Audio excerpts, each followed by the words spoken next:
June 5th, 2015. A seemingly normal Friday at Ubiquiti Networks' office. Emails flow, meetings happen, and unbeknownst to anyone, millions silently vanish from company accounts. Monday morning breaks with an FBI call. Quote, "We've detected suspicious transactions," end quote. Ubiquiti's world spins. How much is gone? Why? And the chilling question to us, could this happen to you?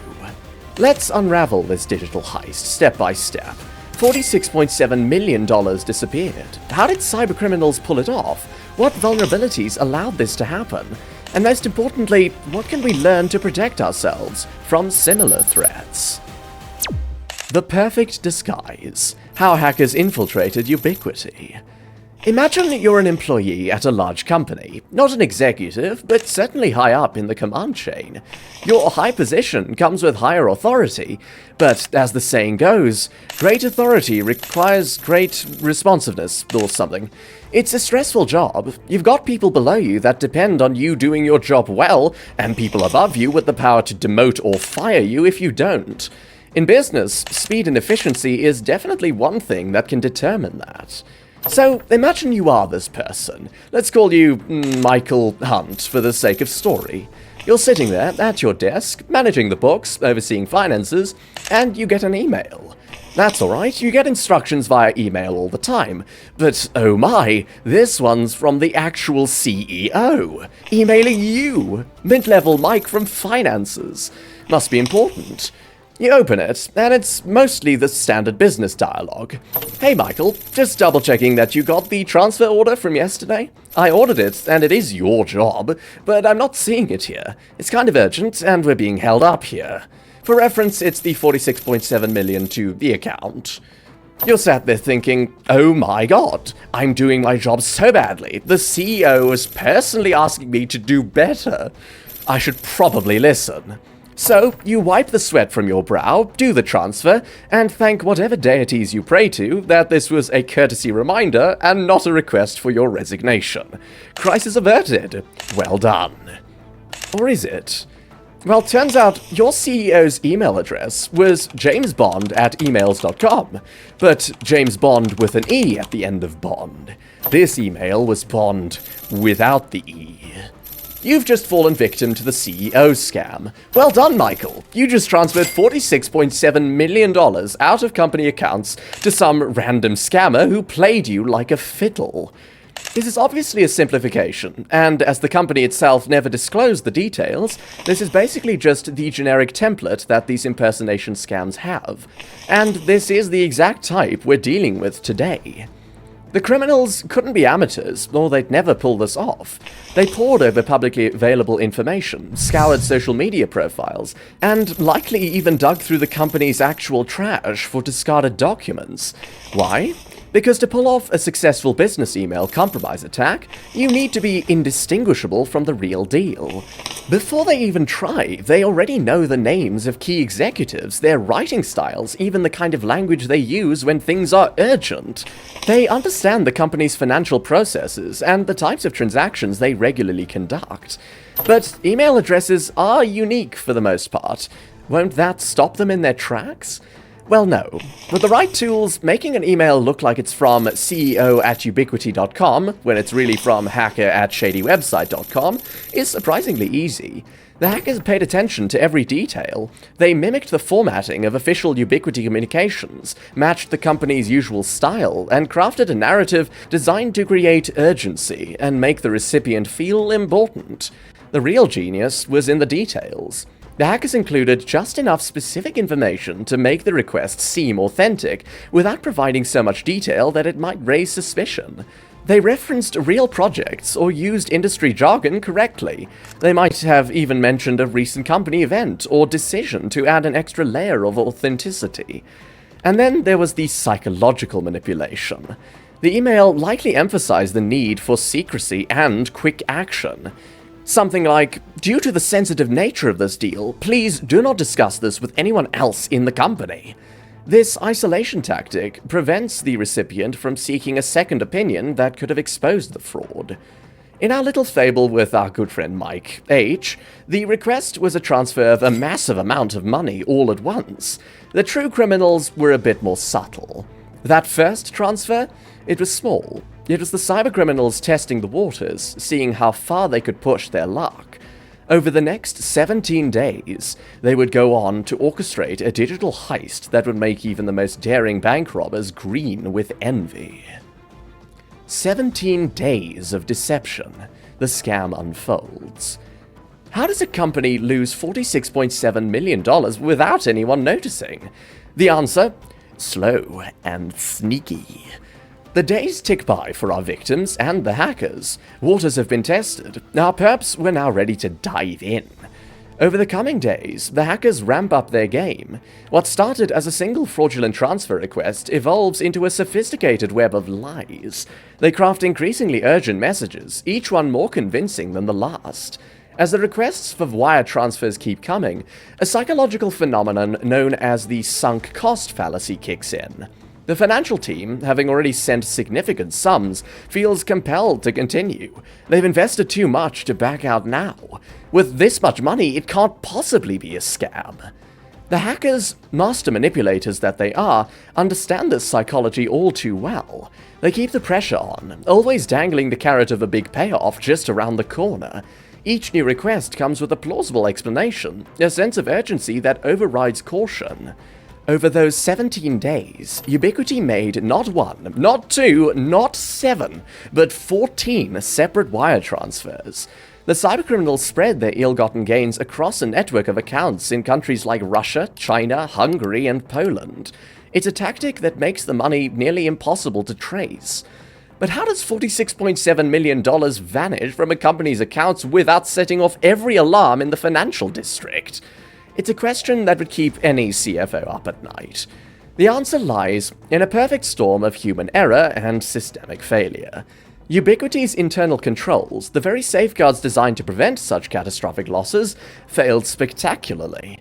In most companies, a wire transfer of this magnitude would require multiple approvals, layers of verification, and a small mountain of paperwork. But somehow, all these checks and balances crumbled in the face of a well-crafted email.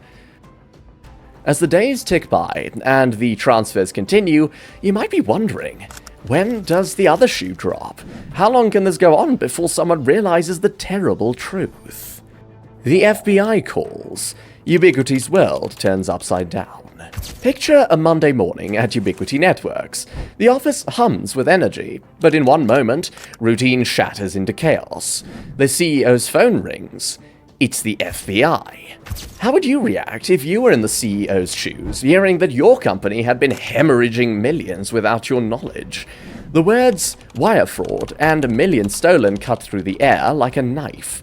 The agent explains that over the past 17 days, Ubiquiti has made 14 separate wire transfers to accounts scattered across the globe: Russia, China, Hungary, Poland. The CEO springs into action, following the FBI's guidance.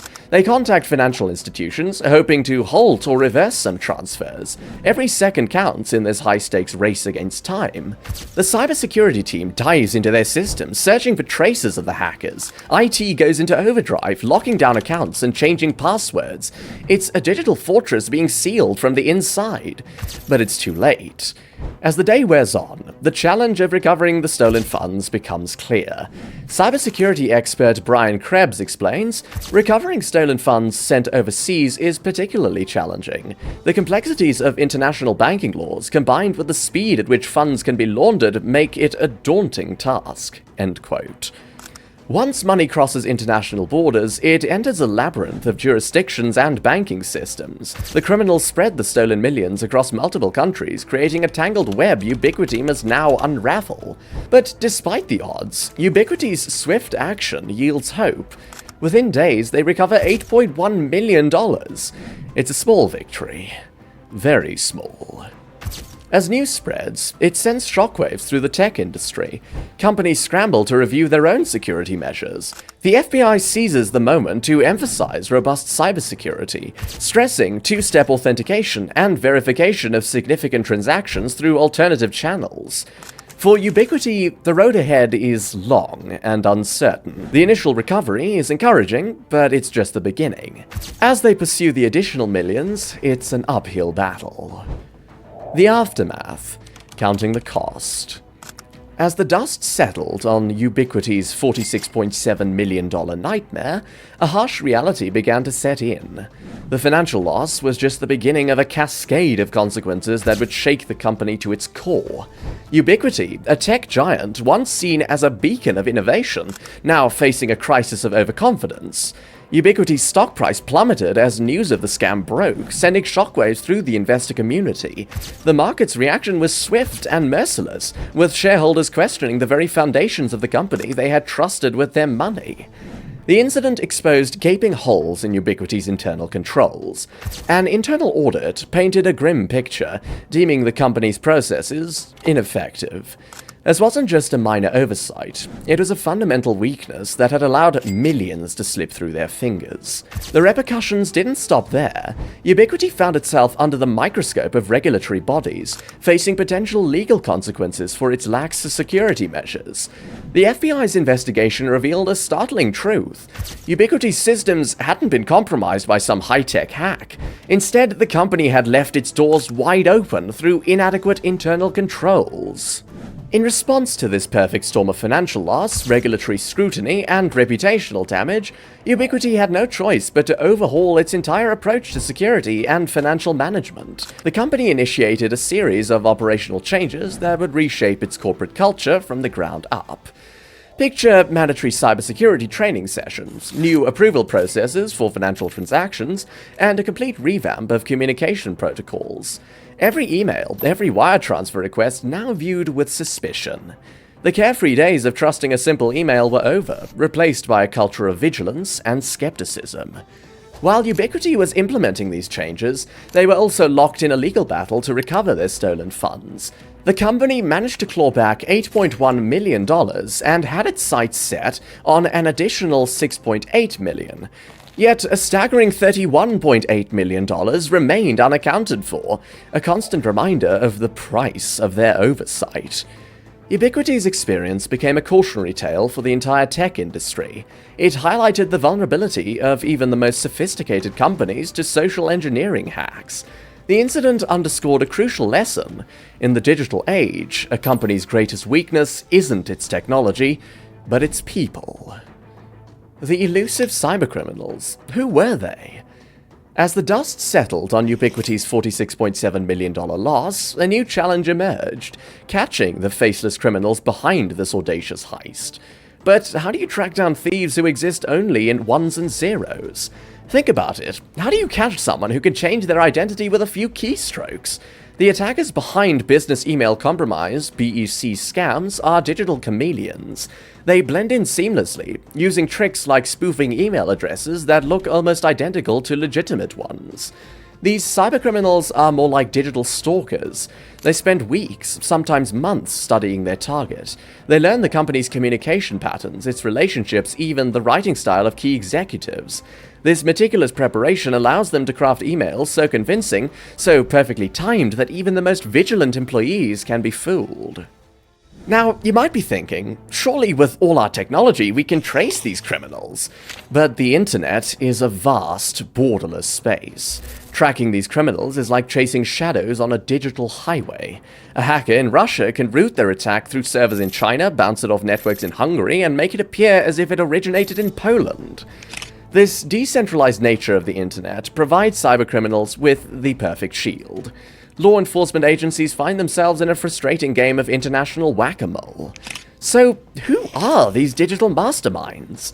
I don't know. I'm afraid these particular criminals got away with it. Conclusion. Protecting against the invisible threat. So, Mike, you've obviously lost your job, perhaps wrongfully. How do you protect yourself in the next one? Well, it's not easy, but there are some tips, and we've got a few for you in personal life too. These phishing emails are often very good at what they're trying to do, but they can only do so much. Unless someone has hacked into and compromised the account of an email address holder, that rightful owner is the only one that can use it, so cybercriminals turn to spoofing. Imagine an email from CEO-@ubiquiti.com instead of CEO_@ubiquiti.com. Would you notice that lower-placed line?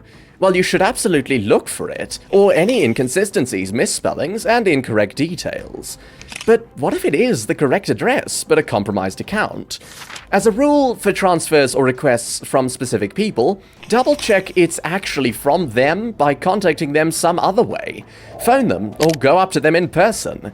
It's extremely unlikely that the person will be compromised in multiple ways, especially if you're seeing them in person, obviously. And finally, these scammers will make you panic. They'll make you think your life or your job is on the line if you don't do this one thing really urgently. This does happen, and sometimes you do need to act fast. But a good way to tell the difference between a call to action and a scam is to ask yourself, is this action exclusively controlled and localized to this person and this email? What I mean is that a scammer isn't going to ask you to quickly buy a gift card and give it to your grandma in person. They'll ask you to transfer money immediately to an account, the number of which they've provided in the email. If they hold all the cards, pause for a moment and double-check things. It's not easy, and it's nuanced, but one thing's for certain, you do not want to end up like Mike Hunt.